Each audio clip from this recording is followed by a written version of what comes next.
All right, Matt, Zelle, it's a popular platform for Very churches for one reason. What's that reason? No fees. Yes. But Two words, no fees. And I love free, but just because something's free doesn't mean it's the best thing. So let's talk about using Zelle for churches. Is it the right choice? I think we need to have a talk about that. Yeah.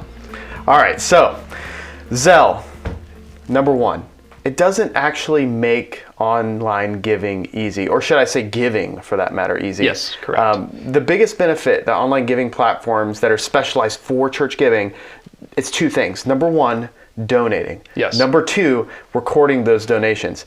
Does Zelle really accomplish these things? No, your online giving platform is supposed to standardize both of those things and just simplify things and streamline it to make it easy. Yeah. For both the donors to give and for the church to record those donations. So when it comes to giving, what does a donor have to do in Zelle to give to a church? Well, they have to log into their bank. Well, they have to download the app, but they also have to enter their bank account information just to link their account to their bank. And then they have to enter either the church's bank account information, or the church already has an account and just they have their information up on the screen and they plug that in. Just search it, yeah. They search it and then they type in how much they want to give and send that. If the bank allows for recurring donations, that's a big if. Yeah. Some don't. That's what's wild about this platform. Then they can also set up recurring donations and set it and forget it, which is the ideal. Yes. That's the true benefit of online giving, is that streamlining for the donor. But because different banks have different ways that they integrate with Zelle, not all of them offer recurring donations. So that's not standard across the platform. And so you can't do that when it comes to donating. Another thing I just think off of the top of my head, what if I want to give a certain amount to this fund and a certain amount to that fund and everything? I don't know how you do that with Zelle. Can you? Well, again, it depends on how the bank has customized their integration with the platform. So it all depends on the bank. You're counting on the bank to make it easy for your donors to give. Well, in my experience, counting on banks isn't the best thing in the world. All right, past the donations not being the easiest thing compared to platforms that actually specialize in church giving, recording those donations and generating contribution statements, is Zelle something that can even do this well? Zelle, can it do it well? Zelle, can it do it well? It depends. Some church management software platforms might integrate with Zelle, but many don't. Therefore, that transaction likely isn't going to be reported automatically to your church management software. So you're going to have to plug that in yourself, just like cash and checks, which is fine. We've been doing that for forever at churches, but that increases the likelihood of just typos and inputting information incorrectly. Well, just spending the time to do it when time. We're doing a lot in church, man. Yeah. Last thing we want to do is have to manually input things that were given to us online. I'd rather just show up there. Okay. So Zelle doesn't really make it easy. Let's talk about the security, because this is really big one. There's tons of news articles about it. We can't just skate over this. Yes. So Zelle does not offer purchase protection, just to put that very simply and bluntly, which is crazy, because some other platforms are doing pretty well, like Venmo and PayPal. Yeah. A lot of them are catching up to offering that to their users because it benefits the user and the company for more people to use it. Yeah, to protect their users from getting scammed and stuff. Yeah, and banks are required to offer that protection by regulation. By our government. I mean, so if someone scams me and it came from my bank account, my bank's going to give me that money back. Yes, but Zelle is not required to offer that protection because the regulation hasn't caught up to this field, to the peer-to-peer apps. Well, and one of the things that was disconcerting for me is, as I was kind of diving into this just for fun, because that's what I do for fun, is I research finances in church. Yeah.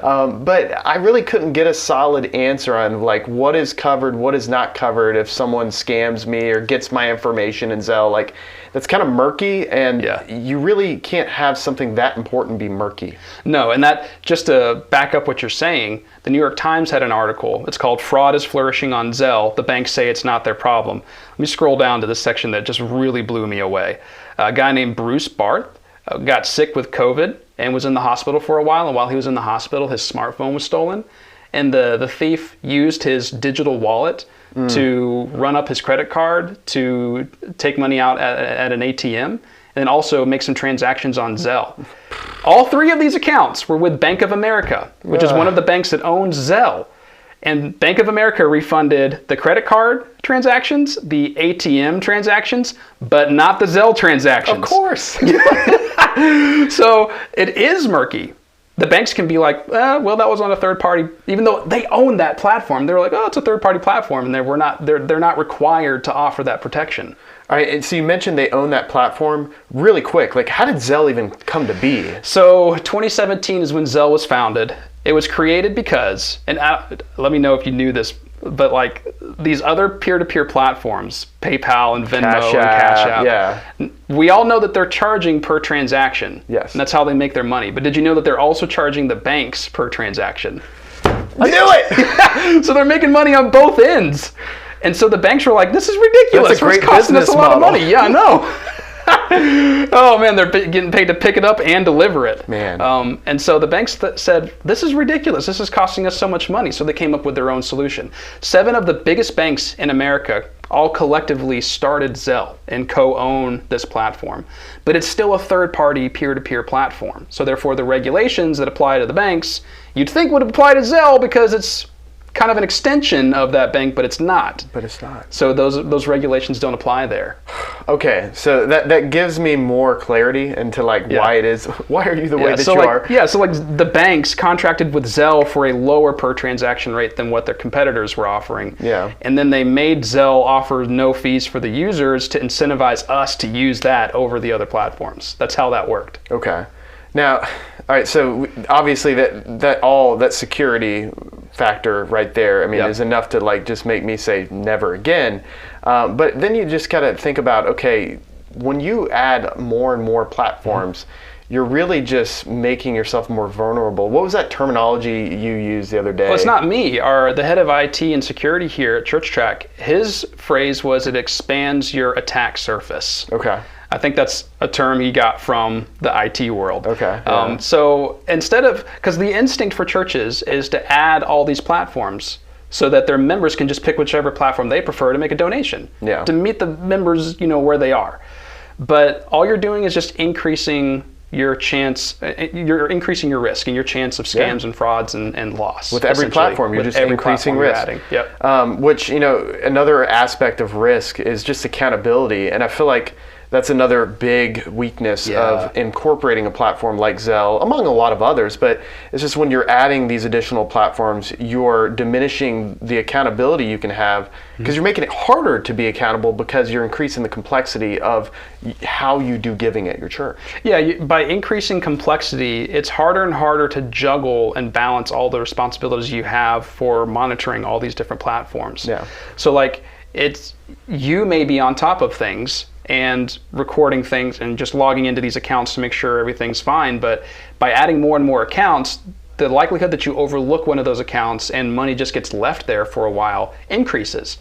And money that's just left around with no oversight, I mean, the chance that someone can steal that is pretty high, unfortunately. Well, and just going beyond stealing, when you have all those platforms, we're just working with the church the other day that was using a donation platform that they didn't know they were using up until recently, that had over $10,000 sitting in it waiting to be paid out, but they hadn't verified something with their account, and they didn't even know. So that's another thing. That's bills that they could have been paying and ministry they could have been doing with that money.